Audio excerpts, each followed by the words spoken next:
Jusque-là, je n'avais rien. Salut tout le monde, j'espère que vous allez bien. Je vous retrouve aujourd'hui pour un C'est l'été que lisez-vous, dans lequel je vais vous parler de mes lectures passées, de ma lecture en cours et de mes lectures à venir, comme chaque semaine. Donc pour ce rendez-vous, j'ai lu 3 livres qui m'ont beaucoup plu. Et je crois que pour ce mois d'août, j'ai bien fait mon prévisionnel parce que les lectures que j'ai effectuées sont vraiment très très bonnes. Donc je suis super content. Et à la fin de ce C'est l'été, je vous ferai un mini IMM parce que j'ai reçu un livre cette semaine. Si j'en reçois d'autres courant fin août, je les ajouterai à mes C'est l'été parce que je vais pas faire une vidéo exprès pour vous présenter un ou deux livres, ça sert à rien. Donc du coup, je vais faire comme ça.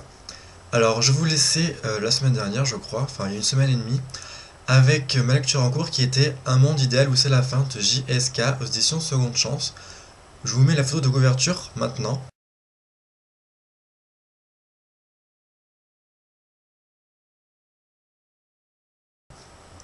Donc ça a été une très bonne découverte, une lecture que j'ai appréciée.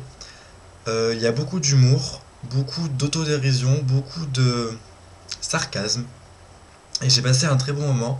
J'ai beaucoup ri par rapport à certaines nouvelles, bien que sur certaines, je ne les ai pas compris en fait. Je la lisais et je me disais, ouais, enfin j'ai pas compris. Enfin voilà, certaines nouvelles j'ai pas compris, d'autres j'ai beaucoup aimé. L'auteur parle de tout. Parle de magie, parle d'économie, parle de politique, il parle des homosexuels, il parle de plein de choses, des vampires, plein de sujets qui peuvent nous toucher ou pas, plein de sujets d'actualité, et on sent vraiment que il aime se cultiver, que c'est quelqu'un de cultivé qui s'intéresse à tout, et je trouvais ça vraiment super. Ça c'est un très bon point positif pour ces petites nouvelles. Petites nouvelles qui font chacune une page, 2 pages grand maximum, ça se fait que ça se lit très très vite. L'écriture de l'auteur est très très fluide aussi. Franchement, on voit pas les pages défiler, même si je lis en numérique, franchement, ça se lit tout seul.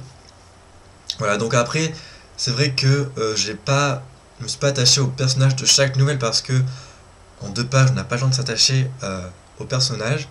C'est ce que je regrette un peu, mais enfin voilà, je savais qu'en lisant de nouvelles, je pouvais pas m'attacher au personnage, c'était impossible. Donc du coup, je l'ai soulevé dans ma chronique, mais c'est pas vraiment un point négatif en soi, parce qu'on sait on sait à quoi s'attendre en fait en lisant ces nouvelles. Donc j'ai mis la note de 7 sur 10 il me semble, donc c'est une très bonne note. C'est une lecture vraiment détente en été, où vous lisez ça après, entre 2 lectures, hop, petite nouvelle, ça passe toujours très bien. Donc si vous voulez vous lancer dans ce genre, franchement n'hésitez pas. Et allez lire le recueil de nouvelles. Voilà. Ensuite, j'ai continué avec le 4e tome de Charlie Davidson, donc qui s'intitule 4e tombe au fond de Darinda Jones, aux éditions Milady Collection Bitlit. Donc c'est un tome que j'ai beaucoup apprécié aussi, dans la lignée des 3 autres tomes précédents. On retrouve une Charlie qui est changée. Bien qu'au début je n'ai pas su mettre le doigt sur son changement, au fur et à mesure que les pages avançaient, je me suis dit, oui, ce qui s'est passé dans le 3e tome, ça l'a bouleversé, ça l'a changé. Et on se rend compte que Charlie n'est pas qu'un être surnaturel, elle est une humaine avant tout. Elle peut ressentir de la peur, elle peut ressentir beaucoup d'autres émotions. Elle peut ne pas être courageuse, comme elle l'avait été dans les autres tomes, parce que c'est vrai que dans les tomes précédents, on la croyait sans peur, sans vergogne, sans crainte, sans rien du tout, qu'elle était courageuse, battante. Et là, on se rend compte que c'est une personne comme nous, on peut l'être, et que parfois on a des petits coups de mou, et que ça peut aller mal de temps en temps. Donc ça fait que je me suis attaché d'autant plus à elle que dans les autres tomes, parce qu'on sent une réelle évolution avec ce tome. Ensuite, donc, on a toujours une intrigue concernant l'enquête que suit Charlie en tant que détective privé, et l'intrigue concernant sa relation avec Reyes et avec l'univers qu'a su créer Darinda Jones.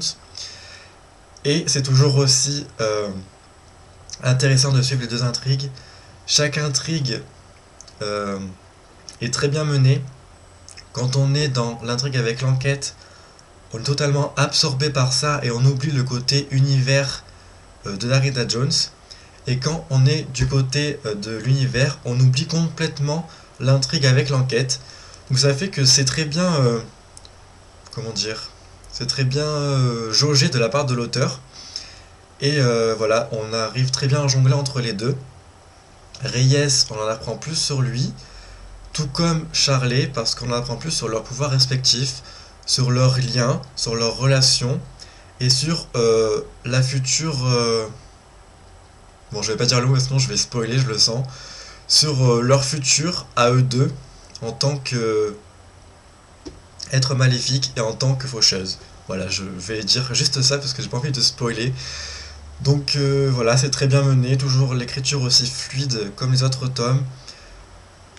Toujours autant d'humour, toujours autant de rigolade. Cookie, la meilleure amie de Charlie, est toujours hilarante parce que leur duo à eux deux, mais c'est un duo de choc franchement.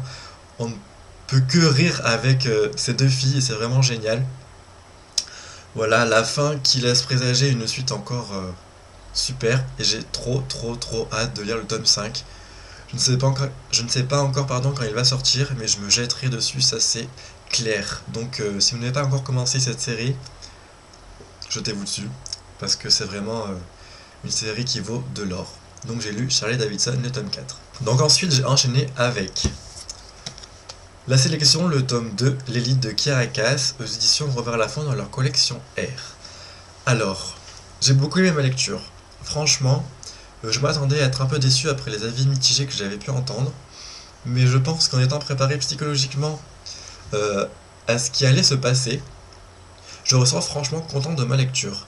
Alors c'est vrai que America est indécise face au personnage de Aspen et face au personnage de Maxon. Enfin, Maxon, Maxon, je sais pas comment vous dites, moi je dis Maxon. Je m'attendais,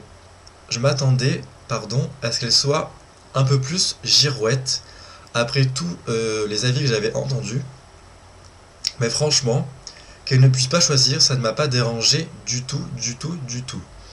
Alors certes, ça pourra en énerver plus d'un, mais moi ça ne m'a pas dérangé du tout parce que je l'ai comprise, America. D'un côté, elle a son premier amour, et de l'autre, elle a celui qui a essayé et qui veut lui faire oublier son premier amour, même s'il n'est pas au courant.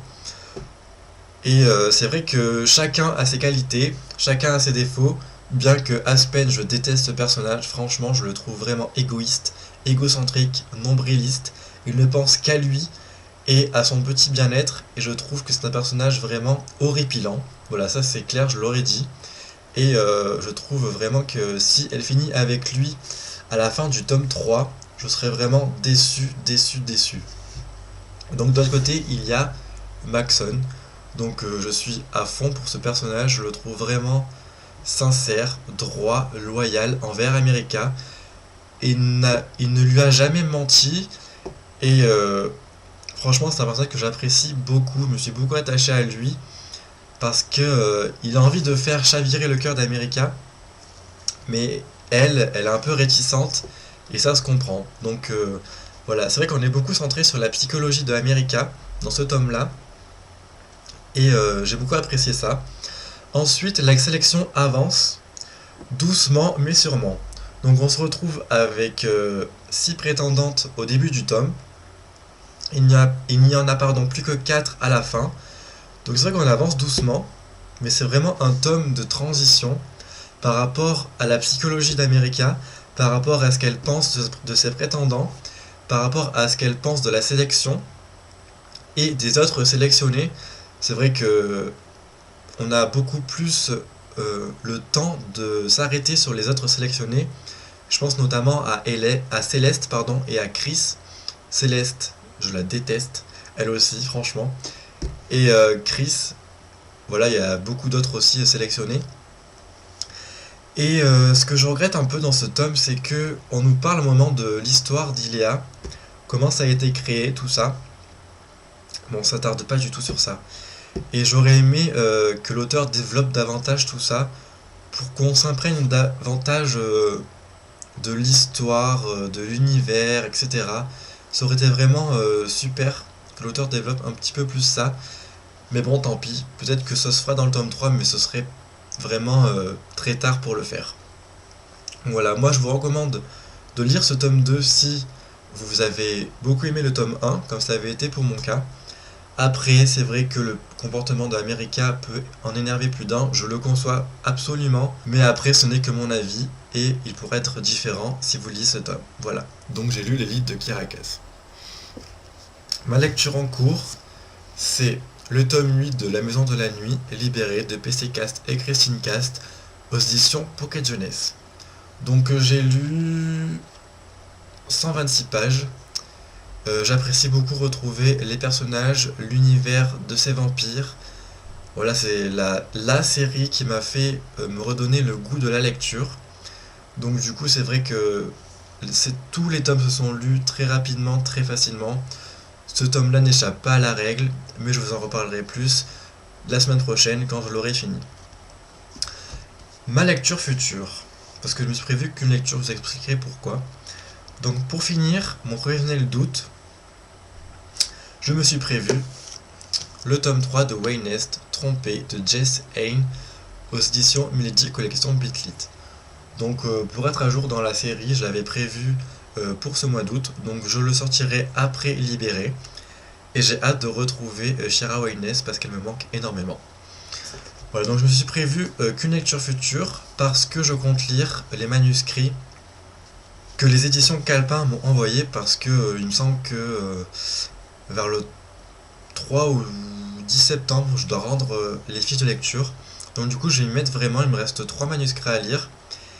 Donc je pense qu'il n'y aura pas une vidéo sous peu, parce que j'aurai que 2 lectures.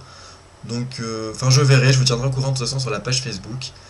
Et voilà, donc mon mini EMM, parce que j'ai reçu hier un petit livre des éditions Gallimard Jeunesse. Vous savez que je suis en service presse avec eux. Donc j'ai reçu, en épreuve non corrigée, Une planète dans la tête de Sally Gardner, donc aux éditions Gallimard Jeunesse. Le livre sort le 26 septembre 2013. Je vais vous lire le résumé. Il paraît que ce livre est une pépite, que l'histoire est géniale et que la plume de l'auteur vaut le détour. Donc je ne demande qu'à découvrir cette histoire. Alors le résumé. Depuis que ses parents ont dû fuir la répression d'un gouvernement brutal, Standish vit avec son grand-père dans la zone 7, celle des impurs, privé de tout, surveillé en permanence.